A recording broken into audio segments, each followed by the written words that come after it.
নমস্কার বন্ধুরা, কৌশিক দা ইউটিউব চ্যানেলে আপনাদের সকলকে স্বাগত।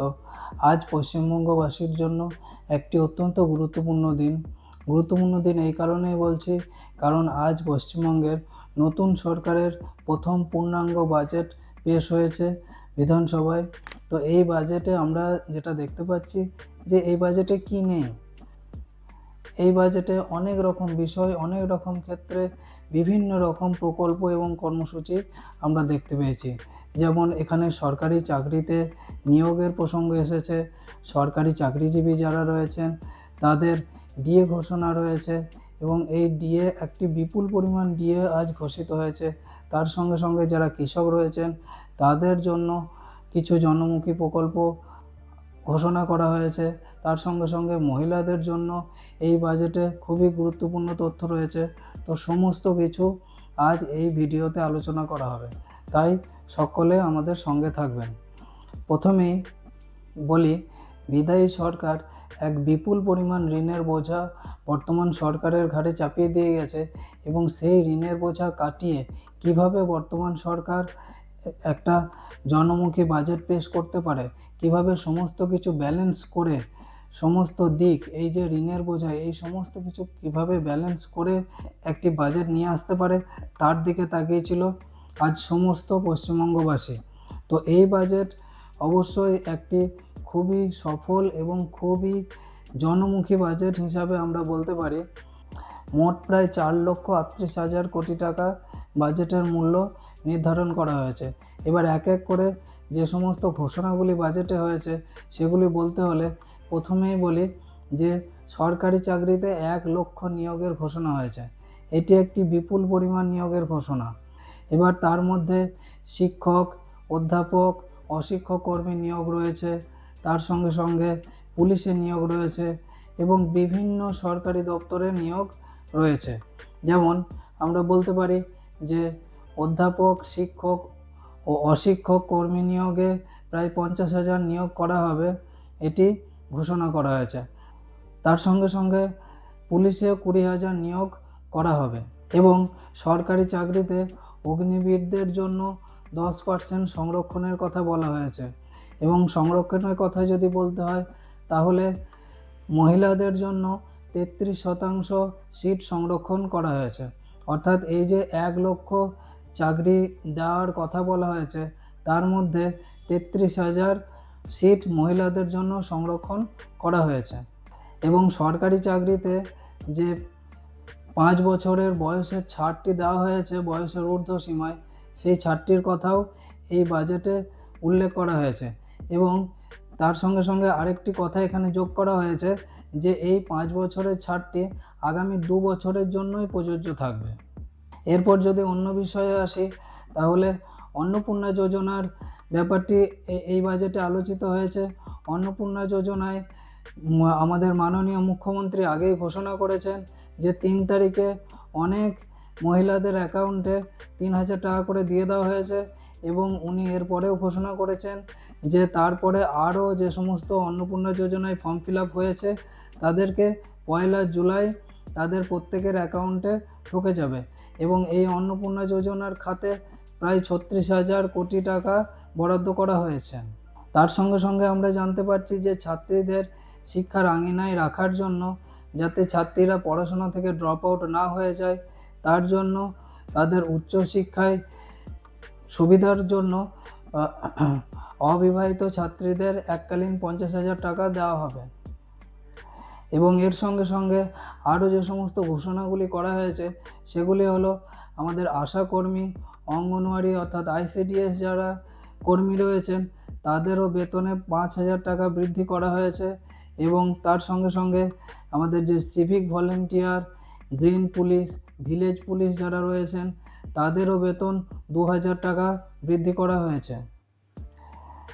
তার সঙ্গে সঙ্গে আরেকটি গুরুত্বপূর্ণ বিষয় সেটি হলো প্যারা টিচারদেরও বেতন 5,000 টাকা পর্যন্ত বৃদ্ধি করা হয়েছে।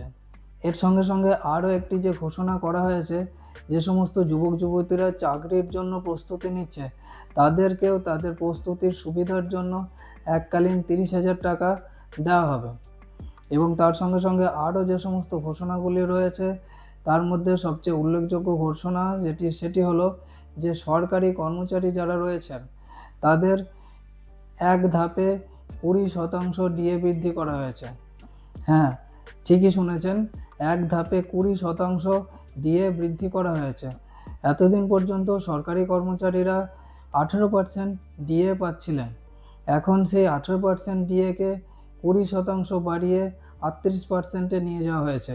এই 38% ডিএ সরকারি কর্মচারীরা 1 অক্টোবর থেকে পাবেন। অর্থাৎ 1 অক্টোবর থেকে সরকারি কর্মচারীদের ডিএর হার দাঁড়াবে 38%, এবং কেন্দ্রে যেখানে ডিএর হার রয়েছে 60%, তো এর আগে কেন্দ্রের সাথে রাজ্যের ডিএর ফারাক ছিল 42%। এখন 20% রাজ্য সরকার ডিএ ঘোষণা করার পর সেই ফারাক কমে দাঁড়ালো 22%। এবং আমাদের মুখ্যমন্ত্রী শুভেন্দু অধিকারী মহাশয় ঘোষণা করেছেন যে এই সরকারের মাত্র 1.5 মাস বয়স, এবং তাতে উনি যতটা পেরেছেন সরকারি কর্মচারীদের জন্য উনি করেছেন। এরপর আরও যে 22% ডিএ যে ফারাকটা থাকছে উনি ধাপে ধাপে সেটি মিটিয়ে দেওয়ার প্রতিশ্রুতি দিয়েছেন। এবং উনি বলেছেন যে এই যে বাজেট ঘোষণা হলো এটি সম্পূর্ণ 1 বছরের ঘোষণা নয়, এটি 8 মাসের জন্য ঘোষণা করা হয়েছে, এবং এরপরে আবার যে বাজেট ঘোষণা হবে তাতে উনি সরকারি কর্মচারীদের প্রতিশ্রুতি দিয়েছেন যে আরও যে 22% যে কমতি থাকছে সেটিও আস্তে আস্তে ধাপে ধাপে উনি মিটিয়ে দেবেন। এবং তারপর জানুয়ারি মাস থেকেই উনি 7ম পে কমিশন চালু করার প্রতিশ্রুতি দিয়েছেন। তার সঙ্গে সঙ্গে উনি এও জানিয়েছেন যে 2028-29 অর্থবর্ষে 8ম পে কমিশনও লাগু করে দেবেন। এর সঙ্গে রয়েছে আরও একটি গুরুত্বপূর্ণ আপডেট, যেটি হলো মাননীয় অর্থমন্ত্রী ঘোষণা করেছেন যে রাজ্যের যে শিক্ষিত বেকার যুবকরা রয়েছেন তাদের মধ্যে যারা গ্র্যাজুয়েট তারা মাসে 3,000 টাকা করে পাবেন, এবং যারা গ্র্যাজুয়েট নন তাদেরকে অথচ শিক্ষিত তাদেরকে মাসে 2,000 টাকা করে দেওয়া হবে। এবার এই শিক্ষিত বিষয়টি এখনও স্পষ্ট নয়, তো আগামী দিনে আমরা আশা রাখছি যে এর একটি সুস্পষ্ট নোটিশ আসবে, এবং তাতেই জানা যাবে যে শিক্ষিত বলতে এখানে কোন প্যারামিটারটা নেওয়া হবে, যে মাধ্যমিক পাস নাকি উচ্চ মাধ্যমিক পাস নাকি 8ম শ্রেণী পাস, সেটা আগামী দিনে যখন সুস্পষ্ট একটি অর্ডার আসবে সেখান থেকে আমরা পরিষ্কারভাবে জানতে পারবো। তো এখন যে ঘোষণাটি হয়েছে সেটি হলো যারা শিক্ষিত বেকার গ্র্যাজুয়েট যুবক যারা রয়েছেন তারা মাসে 3,000 টাকা করে পাবেন, এবং অন্যান্য শিক্ষিত যারা রয়েছেন তারা 2,000 টাকা করে পাবেন। তো এই হলো বাজেট সম্পর্কে একটি আলোচনা। এই ভিডিওতে আমি সম্পূর্ণ বাজেটের অর্ধেক অংশটি আলোচনা করলাম, বাকি অর্ধেক অংশ অন্য আরেকটি ভিডিওতে আলোচনা করা হবে। আপনাদের যদি এই ভিডিওটি ভালো লাগে তাহলে অবশ্যই একটি লাইক করবেন, কমেন্টে জানাবেন আপনাদের এই বাজেট কেমন লেগেছে, আপনারা এই বাজেট থেকে কতটা উপকৃত হয়েছেন, এবং এর পরবর্তী আরও একটি এই বাজেটের ওপর ভিডিও আসবে, সেখানে আপনারা আরও বাজেটের আরও অন্যান্য দিক সম্পর্কে জানতে পারবেন। আরও অনেক অনেক তথ্য এই বাজেটে বলা হয়েছে, এবং আপনারা পরবর্তী ভিডিওতে সেই সমস্ত তথ্য পেয়ে যাবেন। তাই আপনাদের কাছে অনুরোধ যে আপনারা আমাদের চ্যানেলটি সাবস্ক্রাইব করে রাখুন, বেল আইকনটি অন করে রাখুন, এবং এই ভিডিওটি যদি আপনাদের ভালো লেগে থাকে তাহলে আপনাদের পরিচিতদের সাথে শেয়ার করুন, এবং পরবর্তী ভিডিও দেখার জন্য ফলো করে রাখুন আমাদের চ্যানেলটি। সকলকে অনেক অনেক ধন্যবাদ। সবাই খুব ভালো থাকুন, সুস্থ থাকুন।